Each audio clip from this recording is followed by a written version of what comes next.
Hello techies and welcome to another episode of The Code of Career with me, Cameron Blackwood. If you aren't familiar already, this podcast is part of our Technology Careers Network to help you find a job in tech, level up and stand out in this wonderful industry. If you want to find out more about the rest of our offerings and join our exclusive community, you can join thecodercareer.com and fill out your information there. It's totally free. Today's guest on the show is Chase Kocher. Chase is born and bred in Austin, Texas, which is quickly becoming one of the most exciting technology cities in the whole world. On today's episode, Chase will tell me more about the Austin tech scene, somewhere where I've never been but I've heard is amazing. We'll also talk about how a career in college basketball ended in tech recruitment for Chase, and something not to be missed is Chase's off-the-cuff total guide to interviewing. It's really quite something. As I previously mentioned, we're currently foregoing a sponsor, instead just shouting out our own product, thecodercareer.com. Please go there and check that out if you want to support the show. But for now, it's time to grab a coffee, push those commits, and enjoy the show. Hi, Chase. Thanks so much for joining me. How are you doing? I'm doing great, Cameron. How are you doing? Yeah, not bad, thanks. Not bad. It's a general theme that I end up it's a British thing in general to just talk about the weather all the time anyway, but we were just talking about the weather offline, and it's a sunny day in Scotland. We don't get many of those, so, I'm feeling good. I'm feeling positive. How about yourself? Yeah, it's a whopping 105 degrees Fahrenheit here in Texas, so it's a normal day, I must say, Yeah. for the summertime here in Texas. But shorts and a t-shirt, it's kind of the attire you have to rock here in the state of Texas these days. Yeah, I can only imagine, and a bottle of water and some aircon, ideally. I think that's what I would need.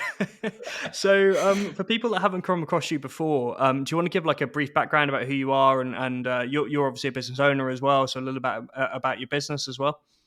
Absolutely. So I'm based out of Austin, Texas, in the U.S. I started this company with my brother actually about 3.5 years ago. So we're a tech recruiting agency that works pretty much exclusively with hyper growth, disruptive tech startups, either based in Austin, Texas, or they have an office or a presence here. So it's mostly these kind of stealth mode, usually venture capital backed tech software companies that have something that's interesting, trying to disrupt a certain industry segment. But, to them, talent is incredibly valuable. When you're that small, each hire can make or break a team or a company. So that's really where we've kind of focused our efforts, is like a high level, highly targeted recruitment for those types of tech companies that are trying to scale. That sounds like a pretty awesome niche. So working with the most innovative companies in one of the most innovative cities in the US, which is one of the most innovative countries in the world. So yeah, what more would you want? I know we've been so fortunate. I mean, I will say, it's interesting because it's, these companies are awesome, and a lot of people are very interested in getting involved with them. But they're very picky. Small companies, they're very selective about who they want to bring on, and rightfully so. They want to make sure they build the right team. So it has its challenges, but you're right. I mean, being in the greatest city, probably maybe in the world, in the country, as far as tech startup communities, it's been pretty phenomenal to be a part of. Yeah, I can imagine. So, something we do at the start of the episodes, so the audience can get to know you a bit better, is we run through just a few quick fire questions, if that sounds good. If you're up for that. Let's do it. Let's do it. Absolutely, cool. What was your first ever computer? It was a Dell Inspiron, maybe. It Oh, was a Dell same. laptop. Snap. Yeah. Really? Yeah, I got it for well, we had a family computer, but I got an Inspiron for uni when I left for uni. So No they're kidding. good machines, those. Hey, they worked well. My dad worked for Dell. Dell was started here in Round Rock, Austin, Texas. Mm. So it's kind of almost frowned upon if you don't use a Dell Oh, really? when you probably get your first computer here. But yeah, that's too funny. Yeah, it was. I think I got it right at the end of high school, towards the end of high school. So uh, it's a good computer. Nice. I didn't know Dell was from Texas. That's interesting. I over here we always just assume everything is from California when it comes to tech, basically. But we're here today to see why that's different. Yeah. People think, for a while, I think Texas was oil country. I mean, it still is, Mm. to be fair. Like, people think of Texas, they think of oil, they think of probably the heat. But it's, yeah, well, we've got a couple of successful tech companies out of here, believe it or not. Yeah, absolutely. Because I mean, like Houston's a big like oil town, isn't it? And then, but then you've got, but then Austin, that's where a lot of the really cool innovation is happening in tech. Absolutely, absolutely. And Dallas has got, Southwest Airlines is headquartered out of Dallas. There's some other really big players there. So that's kind of the other big city aside from, and then San Antonio, which is an hour south of Austin, and they play around in the energy space. They do some interesting stuff as well. So there's some interesting emerging cities in town, but it's certainly, yeah, Houston oil is kind of what Texas seems to be known for. Cowboy, people riding around on horses. That's kind of people's thought process. I'd love to tell you there was any kind of other stereotype on the other side of the Atlantic here about Texas, but I have to say, like growing up when we were kids, we just thought, oh, it's cowboys, like lassos, like the longhorn cow, like that. That's all we thought about, like tons of desert and maybe oil when we were a bit older. That's what we thought of. But we're going to Yes. prove why that's different today. It's yeah, it's remarkable, but yeah, believe it or not, we do have some infrastructure. We have cities and buildings and cars and things like that. So, yeah, Tesla actually just launched a big gigafactory here. Elon Musk just kind of announced moving to Austin. I guess this was probably a year or so ago. So I'd imagine to see quite a few Teslas on the road over here in the near future. That's really exciting. So I actually heard about that on well, I was listening to Business Wars today. If you haven't caught the series yet, they're doing a really good one of basically Tesla versus General Motors, and they're talking about the whole idea of coming up with the gigafactory and stuff. So it's a really good series actually, and yeah, it's funny. I was literally listening to that this morning, and yeah, it just seems like a lot of cool stuff going on in Texas right now. No doubt, no doubt. And I'd love to hear more about where you are. I know you've done quite a bit of work in Europe and there in Scotland, so I'd be curious to kind of hear what's going on there. Yeah, I mean, I've been here, there, and everywhere really throughout my career. Spent a lot of time in London, which is why I don't sound very Scottish. And yeah, so I mean, a lot of it's relatively distributed here. Like I think Berlin is the one that people don't realize how good of a city it is for tech.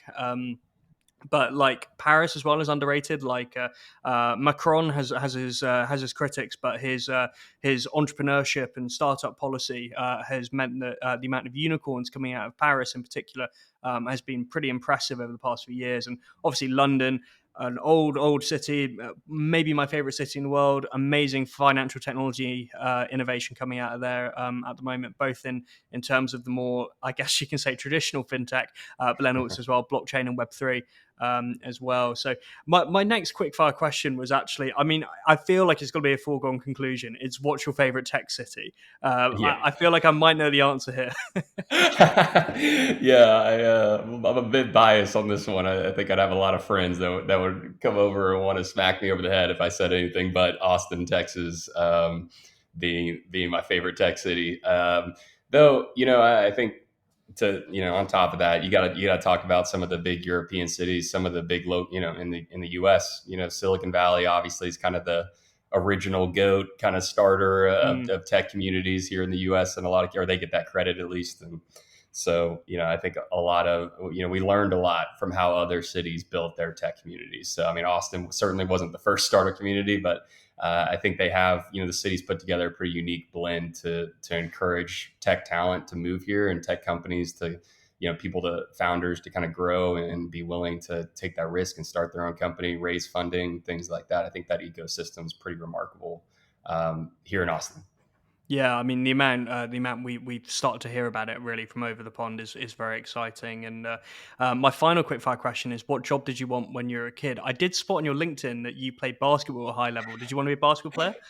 Yeah, you got a good read on me, man. I wanted to be an NBA basketball player. There's no doubt about that. My dad was a college basketball player. He had a ball in my hands from the time I was probably two. So that was always the goal. Unfortunately, I never grew past 6 feet tall, which That's kind still of tall. hurt. Yeah, it's not bad. In high school, I was tiny. I hit a growth spurt, believe it or not, once I got to the university and college. So I did get to play college ball for a small school, and so I got to somewhat achieve some of that dream. But basketball, yeah, that was really what I wanted to achieve. What did you want to be when you grew up? Well, there's the long shot career and the sensible career. So long shot career, professional rugby player.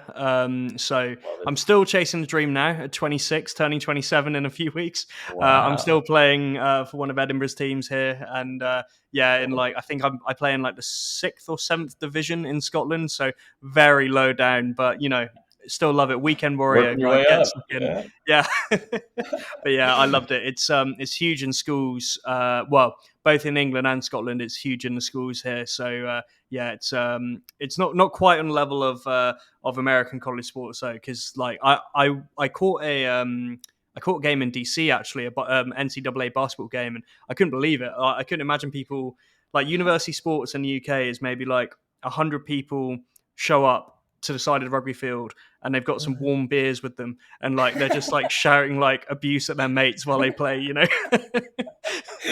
Which sounds fun, to be Yeah. fair, but yeah, that's college sports here. I mean, it's a business, man. I mean, there's just thousands of them. In Austin, we got University of Texas, and they've, their athletes might as well be professional athletes. I mean, they walk around town, people know Mm. who they are, and gosh, I think the football stadium, I think 70,000 people, 80,000 people. It might be even more than that, honestly. So every Saturday here in Austin, whether it's a home game or away game, it's pretty much what you'll see. Yeah, It's that's pretty crazy. cool. It's always been really interesting to me because obviously it's just it's a uniquely American thing, which is it's pretty cool to the whole school spirit thing. Whereas over here, like people just grumble about like they don't think their lectures were good enough, or we feel like we owe too much in student loans and all the rest of it. We don't That's get probably to more like cheer important. on. Yeah. Yeah, on the grand scheme of what college is supposed to do, yeah, I guess probably we should pay a little more attention to lectures maybe here in the U.S. But football does. I guess we learn some social cues and things like that. Yeah. Oh, yeah, we love our sports. Why ever not? Oh, actually, I didn't say my sensible job, actually. So my sensible job would be, it's not actually sensible, but a war zone journalist would be my sensible job, which, again, is not sensible, but it's more feasible than professional rugby player. Yeah, hey, got to chase your dreams, man. A war zone, or interesting. So, Yeah. is that something you're going to pursue, or what? Probably not. No, I'm probably going to stick with writing code. To be honest, it's Yeah. somewhat safer. I think it was just, I was like 15 when like Vice was at its peak, like making documentaries on like conflicts around the world, and I just thought like those reporters were very tough and like wanted to report stories that weren't being reported by mainstream media. And I thought, if I would love to report from conflict zones and talk about, like stories that weren't being reported in the mainstream. So yeah, I was very serious on it, and then I realized, wait a minute, that is actually a very hazardous job. And funnily enough, I actually started. I graduated university, and then I was a technical recruiter myself for No 3 years, and kidding. then I learned to code. So it was a No kidding. weird story. Yeah, I can imagine it. I think, I had a similar journey, though I haven't gotten into the coding yet. It's been on top of mind to just get to a code camp and start finally getting my fingers on the keyboard. But the recruiting space keeps me busy enough at this point. I'll warn you, it's very addictive. I mean, how did you get into recruitment to start with? Because it's not as a mature industry in the States yet, is it? Because it's huge here, but I read that apparently America had its boom much more recently. Yeah, I'm not. I'd have to look into why there was a delay there. I know, I worked with Ronstadt out of college, who I think they're a Dutch company, and I guess they had been a staffing company for like 100 years or something of that nature. So I think they've been around quite a long time. But out of college after playing sports, business degree, was looking at all the different tech companies in Austin, and probably being in a sales type position. Um, I just the concept of connecting dots. Like I always growing up felt like that. I love to be that person that knew a bunch of different people and could kind of connect like-minded parties. And I think probably being in competitive sports, got recruited by some places. Saw a lot of people get recruited by bigger schools and bigger opportunities. And I think I just loved the idea of somebody that kind of connected dots and really maybe wasn't the 4.0 Harvard grad, smartest person in the room, but knew how to connect the smartest person in the room with someone else that could be engaging. So I think I just really enjoyed that, and basically, out of those tech jobs in Austin, ended up the highest paying one was in the recruiting space. So I got to be honest, that was the main driver, and also that enabled me to kind of be in outside sales. Like I could go, meet with people face to face. I wasn't going to sit there and cold call all day every day. So that was the draw for me. And then I guess fast forward 5 years, and I was in a position to start my own company. And the last 3.5, 4 years we've been doing that. So it's been quite the journey, and the recruiting space has been obviously very friendly to me. So I'm grateful for it, but it was something new. I'm not sure what the delay was compared to what is it like in Europe and in Scotland, places like that. So it's very competitive. Yeah. Is the word I'd use. Like I read some stat. I can't believe it's true, because maybe it's a lot of like one person shops here, but someone told me that. So the like beltway, like bypass road around London is called the M25. And I Mhm. read that apparently there's 30,000 recruitment agencies within that road, which is, What? yeah, it's so it's pretty crazy. Like Holy smokes. yeah, so it's there's a lot of people that recruit for technology. So it's just become something where, because for whatever reason, there's not that many barriers to entry to setting one up here. And it's kind of a proven path. So it's become quite competitive. So I think a lot of companies then started from Europe in general, then moved over and set up American arms, kind of doing the same thing, but they realized that actually, like, there was less competition out there to start with, although obviously now I'm sure it's competitive. So I guess that's why it happened. But I mean, I read stories and like heard stories when I started about how, like, in the 90s in London, you'd get guys driving around with CVs on mopeds and delivering them, like and the CVs getting robbed off people and that kind of thing, because it just got so cutthroat at one point. It was a strange world from what I heard back in the 90s, pre-internet. I think LinkedIn put a stop to all that.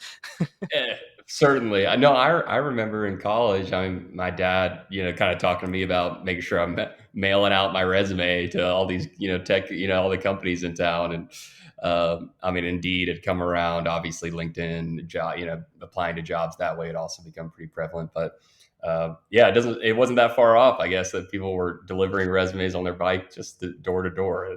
I can only imagine that might have been more interesting maybe now than just sending over via email resumes. It's kind of a little That's the less funny fun, I thing. guess. It goes full circle, really, doesn't it? And then people start doing that as a stunt. And the other one where people made loads of money was construction recruitment. So if you basically just called in like a building site manager and just be like, "Yeah, I'll get you 100 people to like work on your site," and then you would basically make like you'd make like £10 per day off each person that worked on the site as your brokerage fee. Like, that was huge. I don't know how big that is anymore, but that was absolutely massive apparently in like the 90s. So it's I think maybe it's just it's calmed down a little bit. I wouldn't say it's cooled down. It's still a huge industry here, but it's calmed down, which is probably a good thing. What is if you want me asking, what's the stereotype connotation to recruiters in your, is it positive or is it kind of It depends, really. Among the tech community, I would say it maybe leans negative, but a lot of people, the way people approach it, a lot of the time as developers. I mean, I do this myself. I work with, like, I know 3 or 4 agency recruiters that I like really trust, and only 1 or 2 of them have actually got me a job. But I speak with these 3 or 4 people because I know they've got like a decent eye on the market, and it's like people basically try and find a couple of people to partner with throughout their careers. So it's like the stereotype, and this is very uniquely British, is someone who like does gets his commission check and then spends it all down at the pub on pints, and trying to trying to show off a little bit, and yes.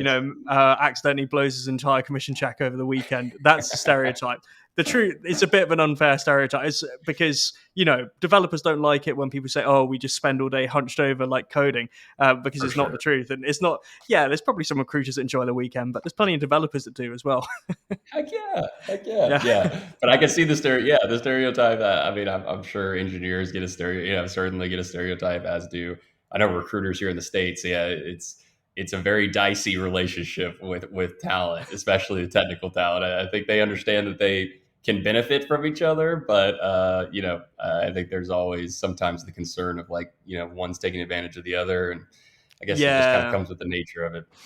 That's definitely sometimes it comes up here. Like I assume it wasn't a thing in the States, but we had a show called Only Fools and Horses, where basically it Okay. was these two guys, and it's a bizarre. It's one of those stupid British humor shows that just seem weird to everyone else, but it is quite funny. It's these two guys who always try some money making scheme, and the lead guy is called Del Boy, and he's very cockney, and so a lot of recruiters like. If like as a kind of banter thing, get called sort of Del Boy and that kind of thing, because they were always that guy in school that was, selling the sweets out of his locker or something like that, make a bit Yes. of cash. That's probably more of the stereotype you get sometimes. Interesting.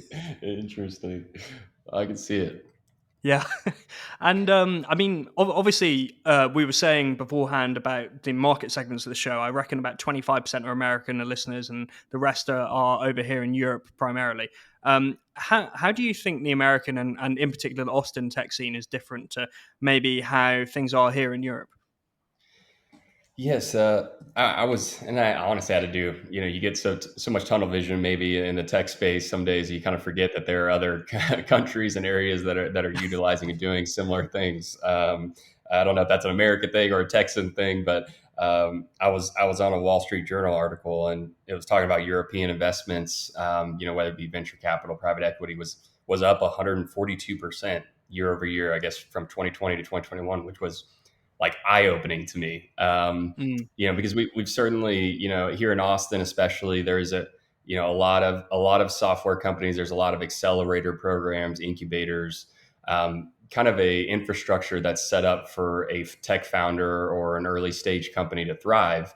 But it's, obviously it's very competitive as well. And that kind of requires, as a company, you either need to be super profitable or have raised enough funding that you can go out and compete for the best talent in town. And to compete, quote unquote, you obviously need a competitive product. You need the team culture, whatever your selling points are. But as we all know, what the brass tacks common thing comes down to money, mm, and what can you offer talent? And if they're getting, we have a big presence of FANG companies here in Austin from so how do you compete with the Facebook, Google, Amazon offers here in town? How does a startup compete with that? I think that's the interesting thing about the Austin community is, it's built for startups, and we have a lot of startups that came here, but along with that came the Tesla, Facebook, Amazon, Google, you name it, they're here now. So now, those very startups that came here for the talent are now having to compete with those kind of big names. And maybe you can't offer the same money as them. I don't think that's expected by candidates. I think candidates enjoy going to a smaller, more disruptive environment, if they're the right type of person for that. But it's just, that venture capital funding can really enable you to be more competitive, and kind of level that playing field a little bit. But in regard to and how that compares to Europe, I guess that was the other thing I was looking at is kind of the top 100 most valuable companies in the US. I think about 40 of them were software companies, whereas in Europe, it was like I think I wrote it down. 7 of the 100 were software companies that were the wow, top I 100 didn't. most valuable. So I thought that was a really interesting delta as well. So I mean, obviously, I'd lean on you as the Mm. expert there to maybe talk about what you see as the differences between the markets. But I just thought that was fascinating when I was reading into it. Yeah, we definitely have more sort of like older style business practices at the same time. It's a bit strange. Like the culture has changed very rapidly, but I think America had a bit more of a revolution around this stuff around when when stuff like Facebook really popped off and the whole sort of social network generation. I think America almost had more of a boom of it where kids wanted to be coders. Earlier on, and whereas we've only had that more recently in Europe. Interesting. As for what it is, I don't know. Maybe I think our government has been a bit less. I say that like obviously we don't have one European government, but European governments on the whole have been less startup friendly compared to American ones. So if you gave me a blank slate and you told me, oh, you've got to set up a business in the US or Europe, I would choose the US. So it's less friendly to startups here in general, but they are rapidly trying to change that. So it's an interesting one, and I didn't realize that it was as low as only 7 out of 100. But that is hopefully that will change Yeah. because we've got to kind of adapt. And it's a weird.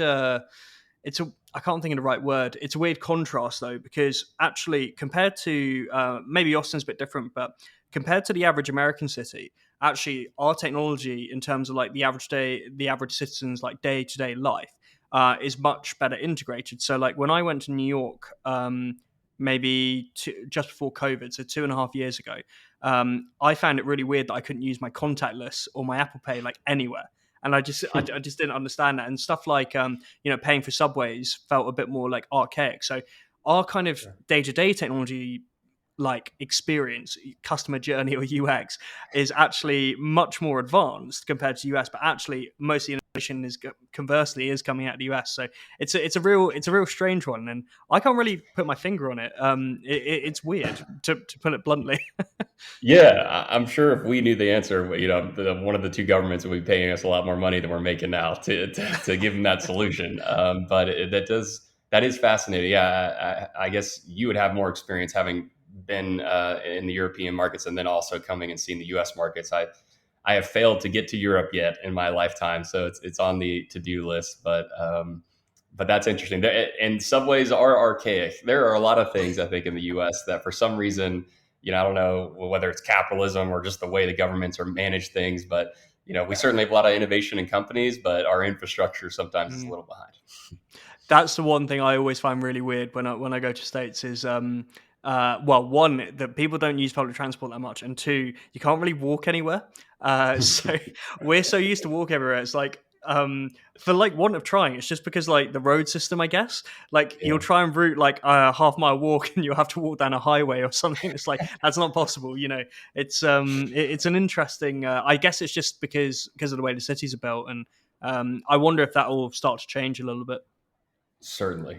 It's been Austin, Texas, honestly, is a prime case study you can read on just, anticipating growth, but not getting them. And that's not abnormal for any city, I guess. But, we saw the growth was coming and the infrastructure just never was catching up to that. So as a result, our traffic and all those types of things, I guess, are, we don't really have many forms of public transportation. I think we have a train now, and I think Elon Musk is talking about building an underground tunnel train from Mm. Austin to other cities in the state, which sounds great, but also sounds like a 20 plus year kind of journey. So, yeah, we could use a little more technology, I think, here in the Well, he wants to States. build Hyperloop as well, doesn't he? Through the deserts, which I think would be pretty cool if that gets pulled off. Because Be for a so country like the cool. States, because obviously for us everything's so close together.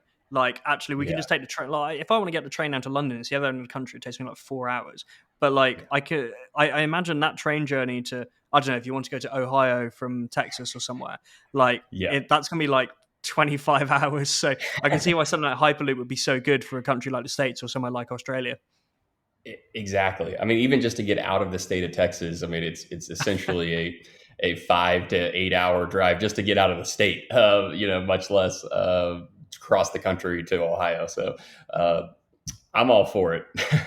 Yeah, yeah, definitely. Me too. Although I do get motion sickness, so I hope they manage to Mm, iron out those issues if there are. that's a big one. So, so enough with my TMIs here from myself. But when you're obviously right on the forefront of the recruiting scene for technology in Austin, what do you find are the jobs you're tending to recruit for at the moment? Is there any technologies you really see emerging? Because kind of what's happening in Austin is kind of an indicator of what's going to be happening in the wider technology world.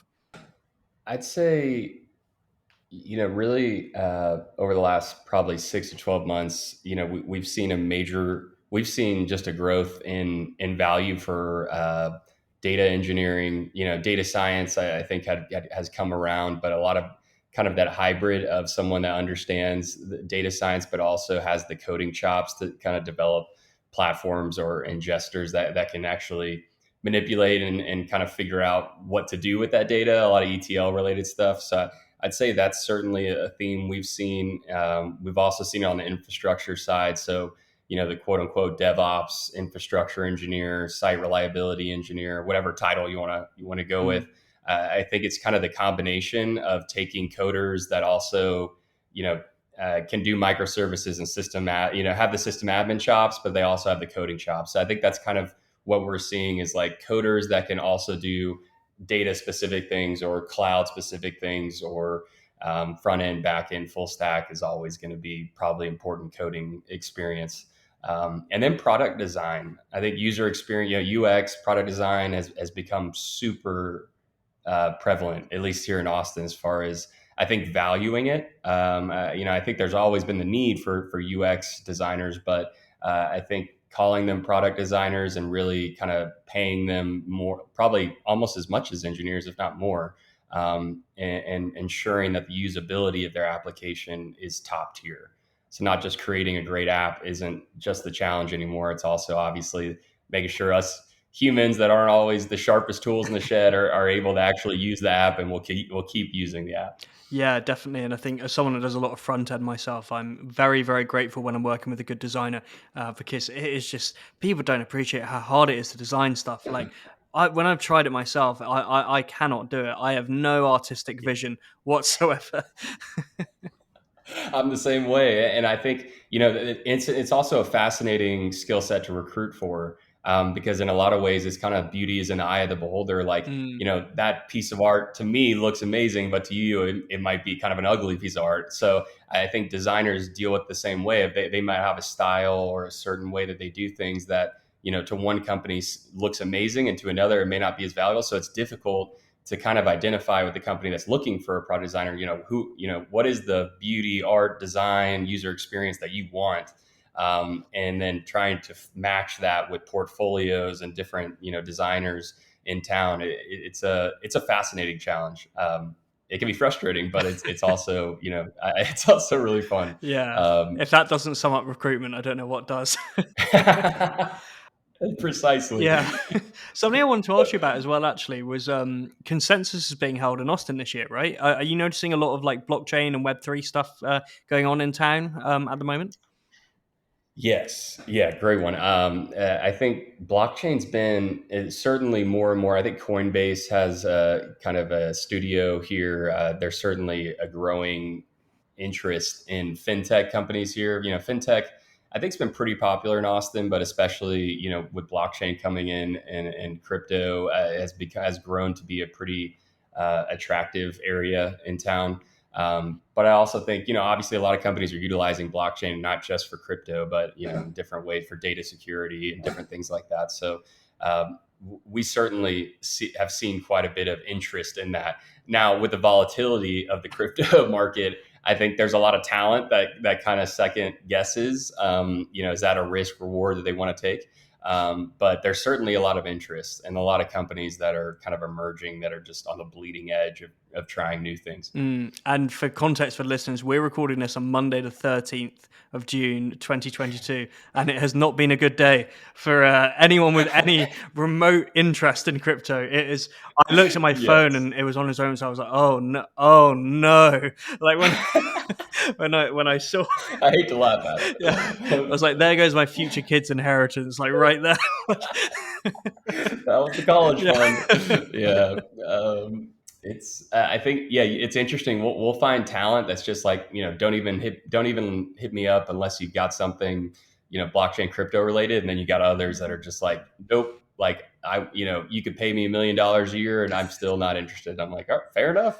Yeah. It's interesting. People they're very decisive. They're very, I guess, opinionated on where they stand on that one, Mm. which is always interesting. Yeah, that's definitely true. And I think as well, I mean, there's obviously what people think about the future of that technology, but then developers' risk tolerance as well. Like, do you take that step and do you join an early stage startup and potentially get that lottery ticket by having some equity Yeah. vested like early on in that company, or do you quote unquote play it safe because it's still hard to get into a FANG, but like earn like good money for the rest of your life, basically, almost certainly. So it's a difficult trade off, and I mean, you're in a good position if you're choosing between those two. To be fair.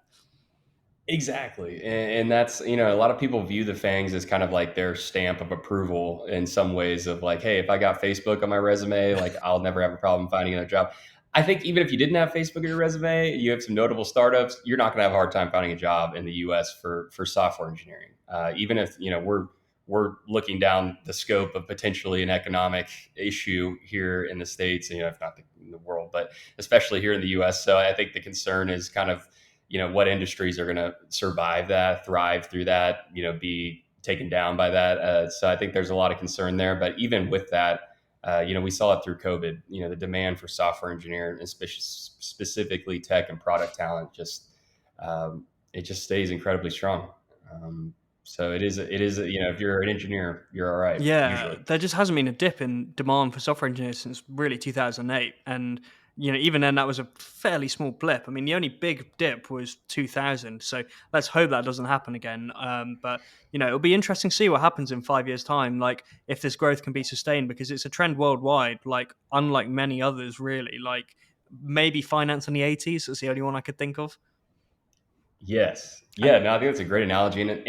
And honestly, you mentioned it earlier, the upcoming, the talent pool of engineers, like how is it software engineers, computer science talent, IT talent, like how is that going to grow in these next generations that are coming up that have been using an iPhone since they were 5 years old, or playing on an iPad when they were, a toddler. Like, I think I'd imagine those types of generations that are coming up with that technology, might have more interest in computer science. We might see, a larger pool of talent coming out each year from universities and colleges that is actually more pointed that way. And it mm, may even change the quote unquote stereotype of, the person that sits in and codes all day. I've got a lot of collegiate athletes that at my alma mater are actually getting into computer science. mm. So it's just jocks, as computer science degrees. Yeah, I guess I like the mix. I think it's great. Yeah, I mean, there's three lads on my rugby team are computer scientists, so it's the There you stereotype go. is changing slowly.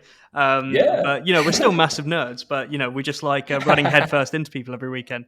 But just knocking out all the JavaScript knowledge from our heads that we gain throughout the week. Oh man, no, rugby's not for the weak of heart, man. That's a tough sport. Yeah, it's a lot of fun, and yeah, in this city in Edinburgh, it's like religion. Like the mood when Scotland are in town and we're especially when playing England. Like I was in the Yeah. stadium when we played England this year, and it takes a bit of explaining with my accent sometimes, but like Yeah. it was crazy because Scotland won right at the end.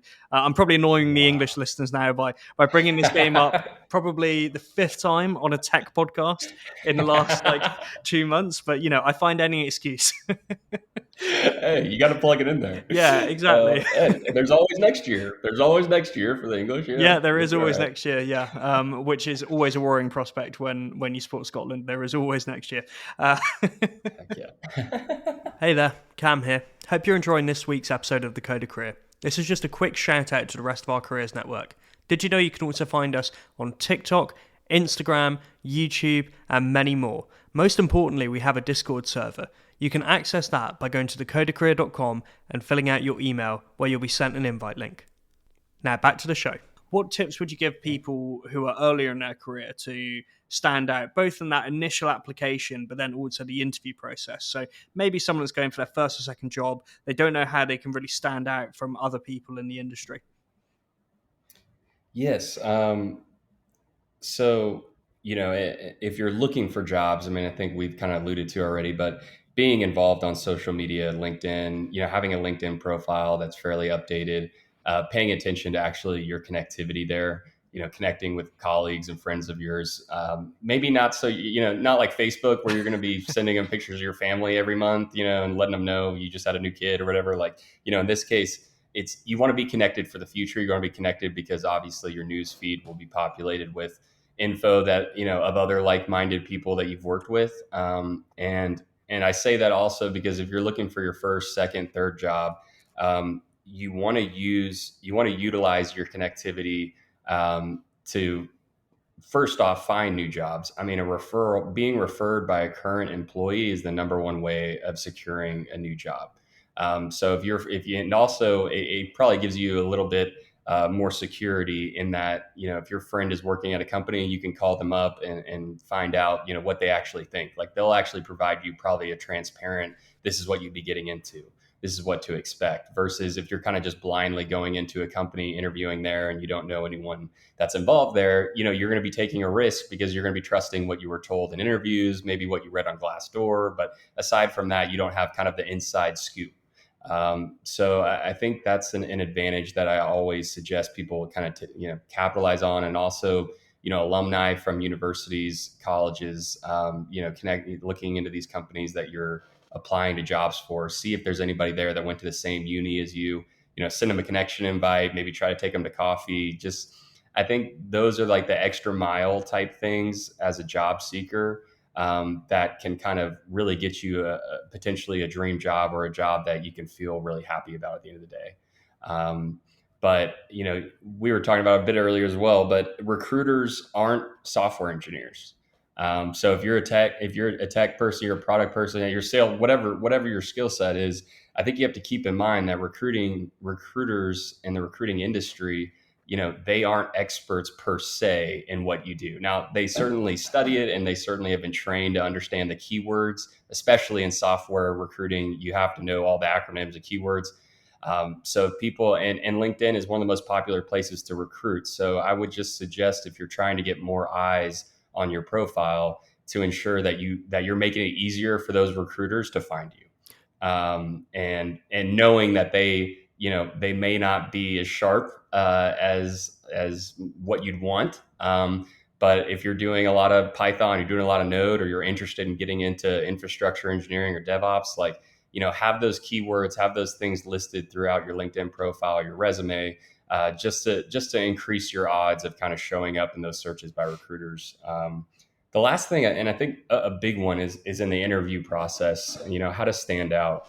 I get asked that quite a bit. Obviously, there's an unlimited amount on Google of like ways to do an interview, ways to knock out an interview. A big thing that I've always, suggested and heard from candidates is doing your due diligence on the people you're meeting with. Actually looking at the LinkedIn profile, or looking, Googling the name of the person you're going to be interviewing with. And it kind of, it gives you a security blanket, or kind of a fallback of, if there's ever an awkward silence, or there's a moment of, you want to show them how genuine you are, or how much you care about that interview process. Bringing up something that you researched, or bringing up that, hey, I noticed that, you went to this college, how was it growing up in that town? I mean, people that are conducting interviews, they're used to just asking questions and never getting asked about themselves. So if you can bring a couple questions to the table that also show that you did some research, that truly does help you stand out, especially if that company's core values are around, extra mile, hard work, attention to detail. You can kind of almost brag by the way you ask certain questions. So I would just say, don't be that person that's like, nope, I don't have any questions. I think I would always have one or two that you kind of customize to that person or to that company, just to show your level of interest. And half the time, companies are looking for great technical talent, but they want that culture fit.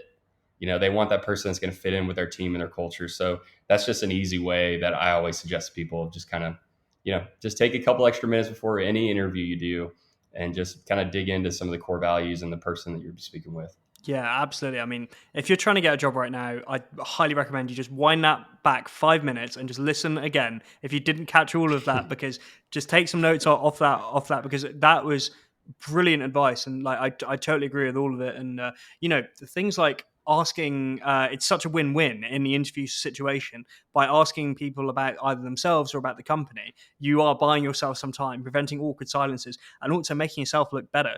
And really, you can also be strategic with it, as well as something I like to tell people is maybe ask the recruiter or HR person like about the company culture, because chances are they've probably helped on the employer branding side of things, and they'll be happy and pleased to talk about that sort of thing, because it reflects their work. And then on the engineering side, like talk about what projects they've delivered on recently, what the plan is over the next 3 years or so, because then that shows you're more in there for the long haul. So there's so much you can do with it. And yeah, I totally agree with all of that, and especially the networking piece. Like you never know where that first job's going to come from. So keep in touch with everyone, use your LinkedIn. Like, the amount of developers I meet that just don't have LinkedIn is scary, because like, you've got to get found. How else are you going to get found? Like unfortunately, recruiters aren't going to be on random obscure discords talking about like the latest like random JavaScript frameworks like tips. Like, it's just not. You need to be realistic and like put yourself in the shop window a little bit.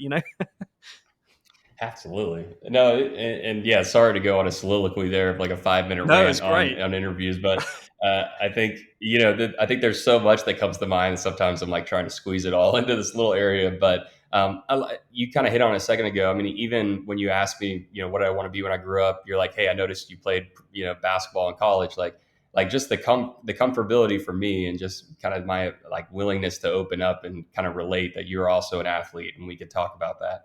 I think those little things just really do make a world of difference if you're really fighting to get into a company that you're really passionate about, really interested in. The last suggestion I would say is don't ever, you know, don't be vague when it comes to describing your skill set. Like I think people struggle, especially engineers struggle with kind of like I'm so good at Java or I'm good at Mm, this, I'm good at that. It's like try do your best, obviously, to try to give examples of, you know, in my current, you know, last year, our company was running into this microservice issue that, you know, something was going wrong. And, you know, I stayed up, you know, 24 hours and wrote out, you know, X number of lines of code in Python to kind of fix the problem. Like giving specific examples versus just speaking kind of vaguely about your skill. Um, and if you can somehow translate or like parallel that problem to maybe a problem this company's facing, like you could say, you know, noticed you guys just passed 5,000 users. You know, when we dealt with that in my current company, this was a big challenge that we faced, and this is how I conquered it, or this is how, you know, I helped the team complete it. You know, those are extra value type statements that you can make in an interview as well. yeah, I mean that's the perfect kind of thing to be saying, and I think in general, if people remember just in a general theme, as well, it's just to think, what am I adding to the bottom line here? Because like in brutal terms, like you're being hired for a reason, and that's to add value to the company, and it's like, how am I either saving Right. this company money or making this company money, and how can I do that? Because as a developer, there's a lot of ways. Like, yes, you know.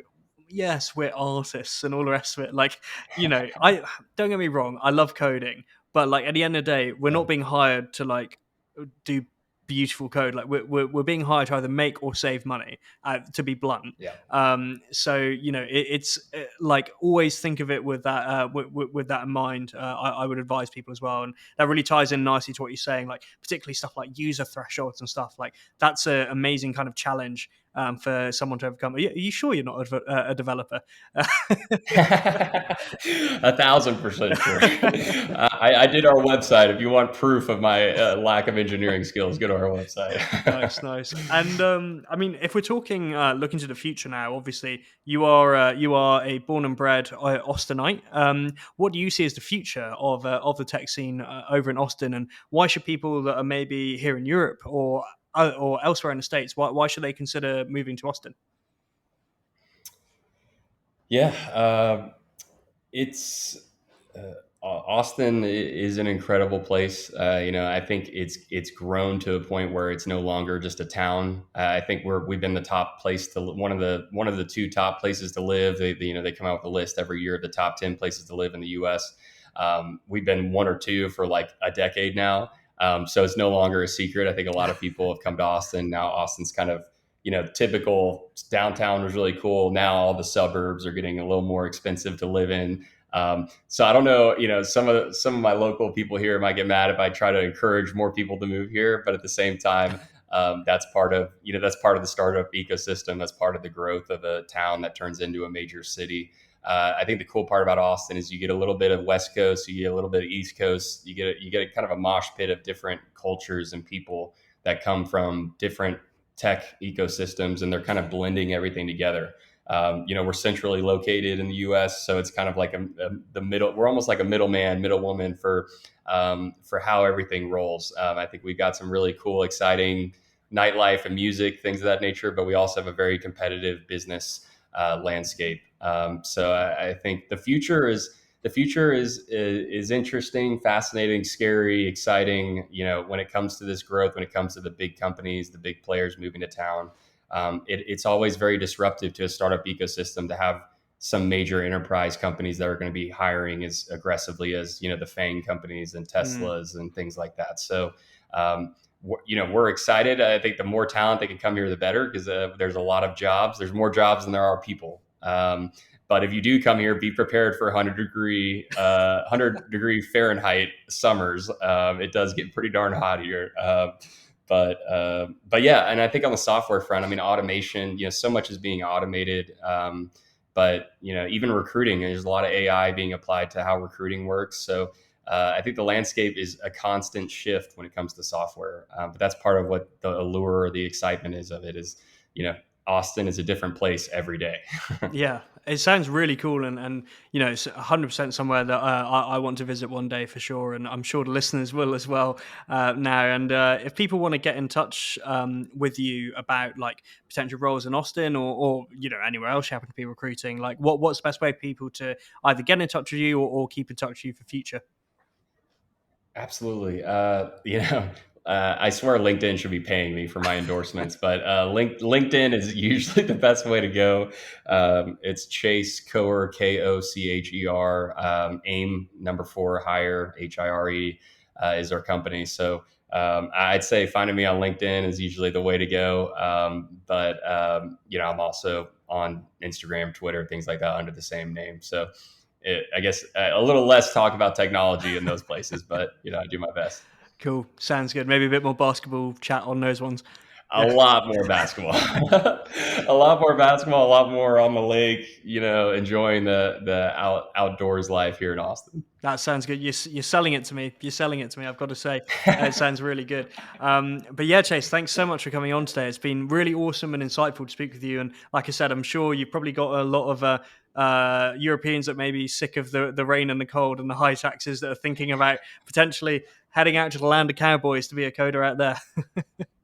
Absolutely. Hey, come on down. Yeah, I'll save a horse for you. You just come on down. I think, we see more and more companies from overseas launching offices here. So, I think there's a lot of exciting opportunities to come across the pond. Absolutely exciting times. Well, thanks again for your time, and it's been really great speaking with you. Absolutely, Karen. Take care. Hey everyone, I hope you enjoyed this week's episode of The Coder Career. Please find all the links that relate to me and Chase's discussion in the description below.